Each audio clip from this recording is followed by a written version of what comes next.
Olá, meus irmãos, Deus os abençoe, em nome de nosso Senhor Jesus Cristo. É um grande privilégio para mim estar aqui para mais essa conversa. E eu quero continuar meditando na mensagem: se Deus é conosco, aonde estão os seus milagres? Veja, todos nós queremos entrar na presença de Deus e às vezes nós não entendemos como que Deus se manifesta.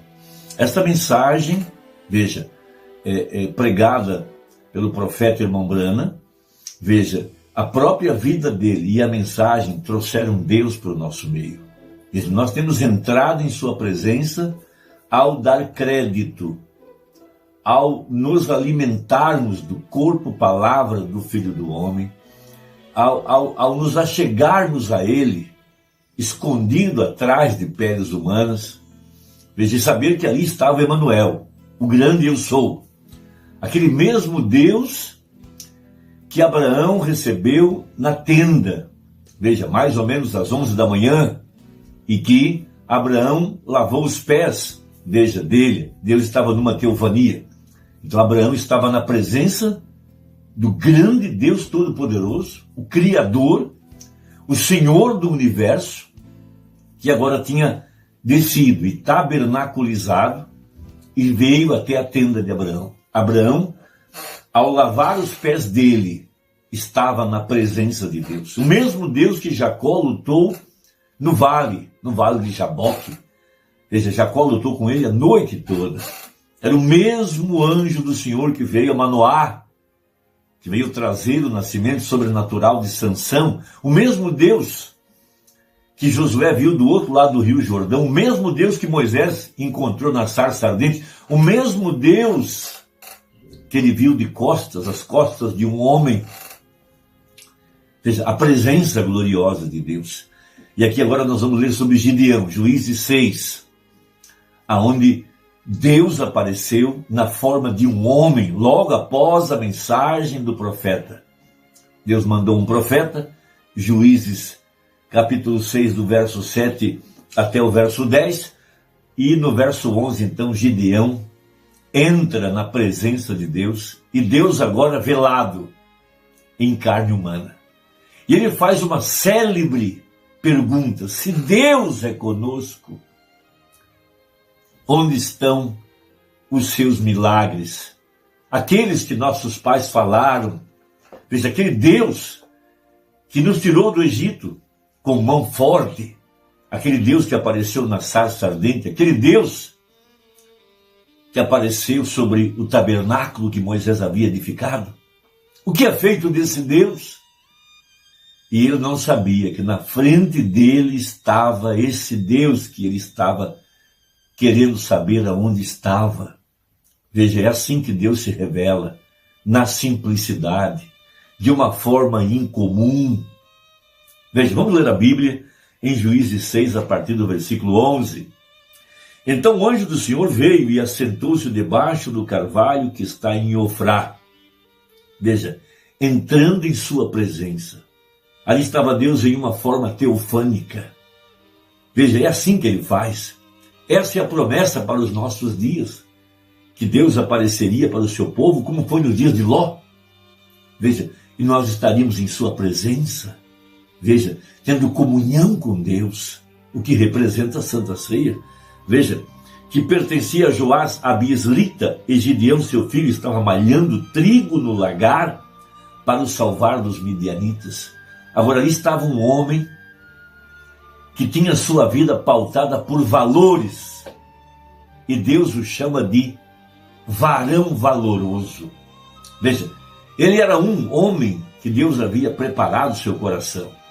Ele era um homem desenhado por Deus, e Deus pôde vir a ele, porque o seu grande valor é revelado na palavra, quando ele pergunta: onde é que está o Deus que nossos pais falaram?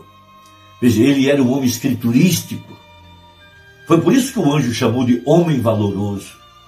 Ele não estava querendo emoções, sensações, luzinhas aparecendo, sinais e tantas coisas. Ele queria os mesmos sinais do passado, porque ele sabia que Deus não muda.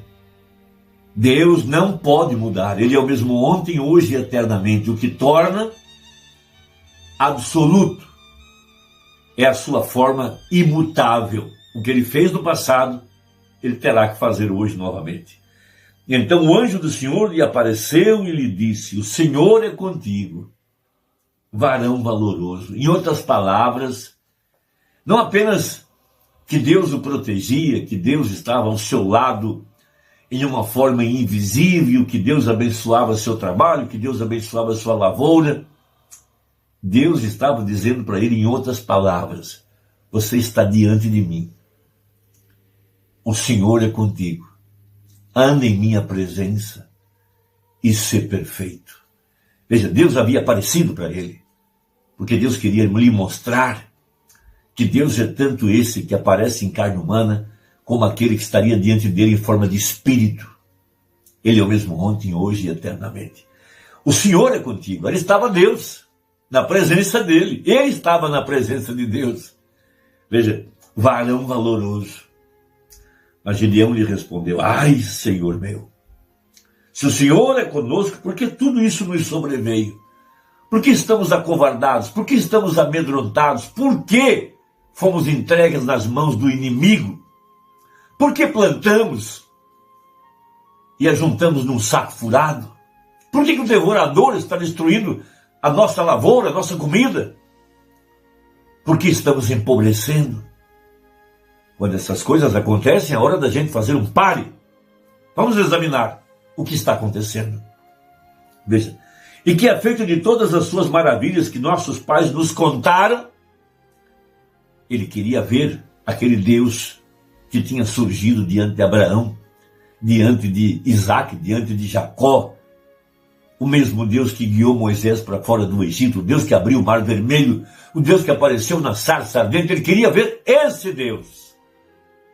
Ele não estava atrás de uma novidade inescriturística. Ele queria o Deus escriturístico. Veja, dizendo: não nos fez o Senhor subir do Egito, porém agora o Senhor nos desamparou e nos deu na mão dos midianitas. Ele tinha acabado de ouvir a mensagem do profeta. Não se sabe de onde veio o profeta, quem ele era, mas no capítulo 6, no verso 7 ao 10, Deus manda um profeta. E a mensagem do profeta era para levá-lo à fé original, para levá-lo ao fundamento dos seus pais. Veja, porque ele pregou sobre o êxodo, ele pregou sobre as maravilhas que Deus tinha feito no passado, que Deus havia libertado o povo de todos os opressores, que Deus havia, veja, destruído as nações que habitavam em Canaã, para dar aquela terra para eles. Esse era o Deus que ele queria ver. Veja, porém agora o Senhor nos desamparou e nos deu na mão dos midianitas. Então o Senhor olhou para ele e disse: vai nessa tua força e livrarás a Israel da mão dos midianitas. Porventura não te enviei eu? Veja, qual era a força dele? Fé na palavra. Ele era um homem escriturístico. Ele queria ver aquele mesmo Deus do passado operando, as mesmas maravilhas, os mesmos sinais, o mesmo poder de expulsar o inimigo, de livrá-los da mão dos opressores. O mesmo Deus que operou no Egito, era esse Deus que ele estava buscando. Então disse o anjo: vai nessa tua força e livrarás Israel da mão dos midianitas. Porventura não te enviei eu? Veja, tudo que precisamos é de um homem enviado por Deus. Por isso o profeta prega logo após essa mensagem uma outra mensagem com o título: não te enviei eu? Quando Deus envia, ele vai junto. O mesmo Deus que enviou Jesus foi junto, dentro dele. O mesmo Deus que nos envia está dentro de nós para cumprir sua palavra, para cumprir seu projeto, para cumprir seu plano. Então, nessa mensagem, se Deus é conosco, onde estão os seus milagres? Veja, aqui está o profeta então, mostrando essa grande verdade. Se Deus é conosco, se Deus estava nesse profeta de Malaquias 4, se Deus estava nesse anjo de Apocalipse 10:7, Que sinais esse anjo operaria para provar que Deus estava presente? Veja o que diz o profeta. 74. Talvez o velho homem que lá estava, ele parecia um homem velho. A Bíblia diz que ele tinha um bastão em suas mãos, uma vara. Leiam no capítulo 6, quando vocês forem para casa, ou a qualquer hora da manhã, amanhã. Ele tinha um bastão em suas mãos, um homem velho, parecia estar assentado sob uma árvore, e ele o chamou poderoso homem de valor. E ele disse que Deus ia fazer aquilo. E ele disse, Deus seja contigo, ou Deus é contigo. Veja, ele disse, onde estão seus milagres? Se o Deus sobrenatural está aqui, onde estão as operações sobrenaturais de Deus? É a mesma pergunta que nós temos que fazer a respeito do profeta de Malaquias 4. Se esse homem, de fato, está escondendo o ministério do Filho do Homem, escondendo o mesmo Deus que apareceu para Abraão, escondendo o mesmo Jesus Cristo ontem, hoje e eternamente, onde estão os seus milagres? Irmão, é riquíssima a mensagem. Ela é rica em sinais e maravilhas. Por isso temos a primeira etapa, a segunda etapa e agora a terceira etapa, a palavra. Deus em forma de palavra. Os mesmos sinais e maravilhas. É isso que um cristão verdadeiro procura. Veja, aquilo poderia ser facilmente dito entre nossas igrejas esta noite. Onde está aquele Deus que viveu uma vez? Ele morreu? Ele se foi? Ele está seguindo? Ele está de viagem? Aquilo que Elias perguntou para os profetas de Baal. Fala mais alto, gritem mais, talvez ele esteja dormindo, viajando, qualquer coisa assim. Ele é o mesmo ontem, hoje e para sempre. E se nós dissermos que nós somos de Deus, então vamos ver onde Deus está. Sabe qual é a razão pela qual as pessoas não conseguem ver Deus nessa mensagem? É simples. É porque nunca nasceram de novo. Elas apenas foram criadas na igreja, se ajuntaram conosco. Mas por que não podem ver Deus? Porque nunca nasceram de novo. A única forma de ver Deus é através do novo nascimento e, por conseguinte, batismo com o Espírito Santo. Porque Jesus disse para Nicodemos, se você não nascer de novo, você não pode ver o reino de Deus. Depois Jesus muda o verbo e diz, se você não nascer de novo, você não pode entrar no reino de Deus. Por isso o profeta pregou de manhã a mensagem, necessário vos é nascer de novo. Por que ele pregou essa mensagem? Porque para poder entender a mensagem, para poder receber a luz da palavra, para ver Deus manifestado nesse tempo do fim, não basta ir no culto, não basta ter um quadro na parede, não basta ter a literatura na prateleira. Ele pregou, necessário vos é nascer de novo. À noite ele prega, se Deus é conosco, onde estão os seus milagres?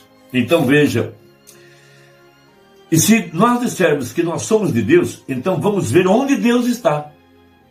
Vamos ver os sinais de Deus. Se esse tabernáculo está de pé por Deus, vamos ver Deus se movimentando entre nós. Vamos ver almas nascendo no reino. Vamos ver vidas serem endireitadas. Vamos ver os doentes, os cegos, os surdos. Vamos ver seu poder de operar ser realizado. Veja, Deus em nossas mentes. Se Deus é por nós, onde estão os seus milagres? Ele perguntou. Portanto, se Deus está com o seu povo e em seu povo, aquela pessoa não pode ajudar, mas fez a mesma coisa que Deus fez. Porque não é mais a pessoa, é Deus no homem. Se aquele homem peca, logo Deus não está lá. E nós sabemos que Deus Deus não tem relações com o pecado. Esta é que é a grande verdade. Por isso, Deus o guardou de fumar, de beber, de prostituir, de se embaraçar com dinheiro, com mulher, com fama e tudo mais. Porque Deus não tem nada a ver com o pecado. Deus não tem nada a ver com a sujeira de pastores que mexeram com as nossas irmãs na igreja, que adulteraram, que usaram da boa fé das pessoas, homens pervertidos, de mentes pervertidas. Deus não tem nada a ver com o pecado. Irmão, Deus te abençoe. Espero que você possa ver Deus manifestado através dessa mensagem nas vidas de verdadeiros homens de Deus. Até a próxima, se Deus quiser, em nome de Jesus. Amém.